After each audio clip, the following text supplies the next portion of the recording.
el aire es una masa gaseosa que no tiene características iguales a lo largo de la capa de la atmósfera. Al respecto, señale la alternativa que presenta la secuencia correcta después de determinar si la proposición es verdadera o falsa. Primero me dice, la densidad del aire húmedo, ¿ya? Acerca de los actínidos, ya lo vemos en un momento, Juan, ¿ya? Pero nos dicen, el aire es una masa gaseosa que no tiene características iguales a lo largo de las capas de la atmósfera, ¿ya?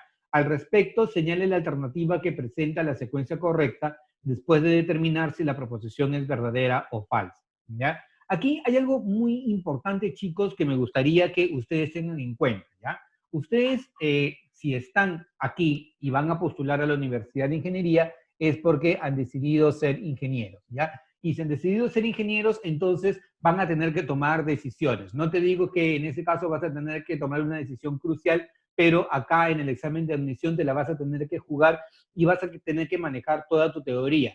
Y lo que yo te pido es que seas práctico, ¿ya? En el examen de admisión tienes que ser muy práctico. Evítate de volverte loco con toda la teoría que tú tienes, porque yo sé que tú lees bastante, tú estudias bastante, pero muchas veces el exceso de teoría o el exceso de cosas que tienes en la cabeza te puede llevar a cometer errores, ¿ya? Lo ideal es que tú asumas algunas cosas cuando sea necesario. Por ejemplo, si tú lees aquí la pregunta, nos dicen, el aire es una mezcla gaseosa o es una masa gaseosa que no tiene características iguales a lo largo de la capa de la atmósfera. Eso es cierto, ¿sí? Conforme nosotros nos vamos, aumentamos en altitud en la atmósfera, tú sabes que cada vez hay menor temperatura, ¿cierto?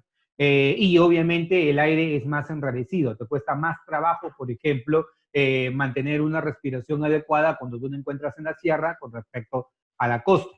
Dice, al respecto, señale la alternativa que presenta la secuencia correcta de después de determinar si la proposición es verdadera o falsa, ¿ya?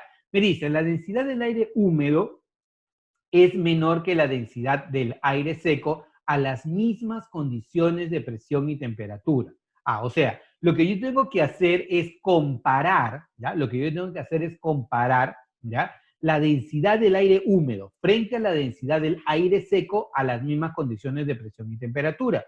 Entonces, ¿cuál va a ser mi primer supuesto? Mi primer supuesto es que el aire es una mezcla esencialmente de dos componentes. Por favor, a través del chat, rapidito, tienes que participar.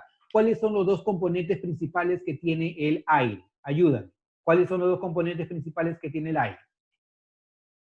¿Quiénes? Habla. Perfecto. Oxígeno y nitrógeno. Oxígeno en su forma de O2 y nitrógeno en su forma de N2. Entonces, en tu mente debe estar que el aire es una mezcla de esos dos componentes. El componente oxígeno, cuya masa molar vale 32, y el componente nitrógeno, cuya masa molar es 28.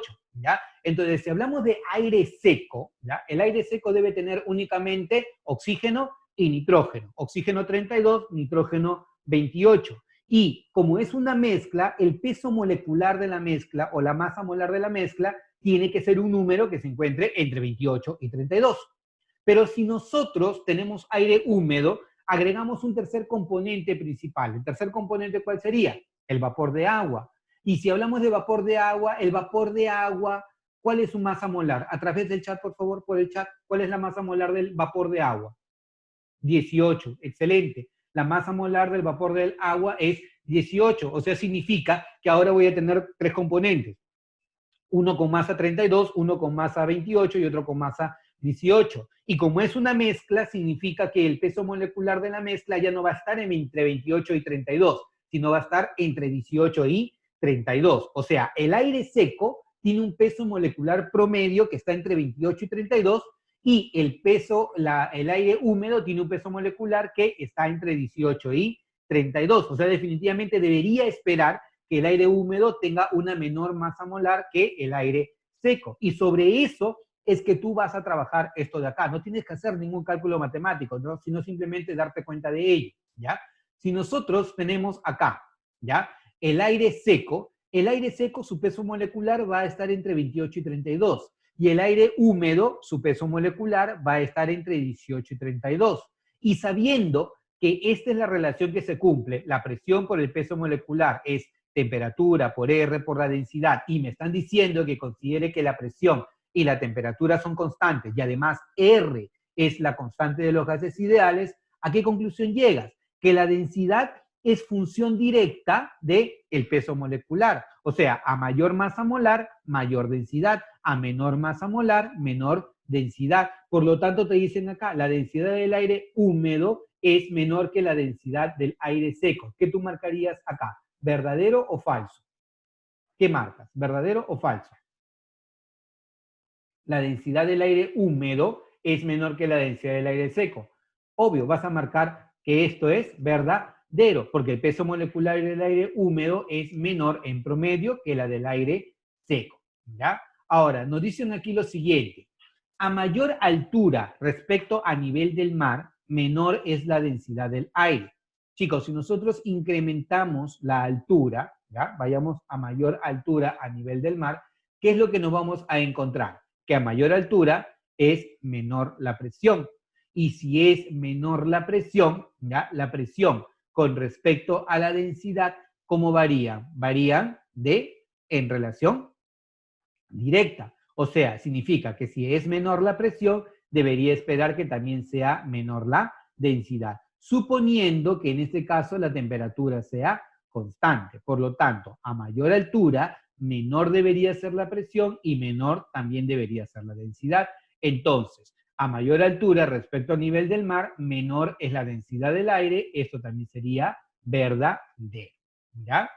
Por último, nos dicen, cuando la concentración del oxígeno en el aire es menor, la densidad del aire es mayor. O sea, la proporción del oxígeno va a ser menor. ¿Tú recuerdas cómo calcular el peso molecular promedio? El peso molecular promedio es la fracción molar por la masa molar. La fracción molar por la masa molar, ¿correcto? Entonces, si es que yo tengo una menor fracción molar con respecto al oxígeno, porque te dicen que la fracción molar es menor, entonces, al haber una menor fracción molar, yo debería esperar también que el peso molecular del aire sea menor.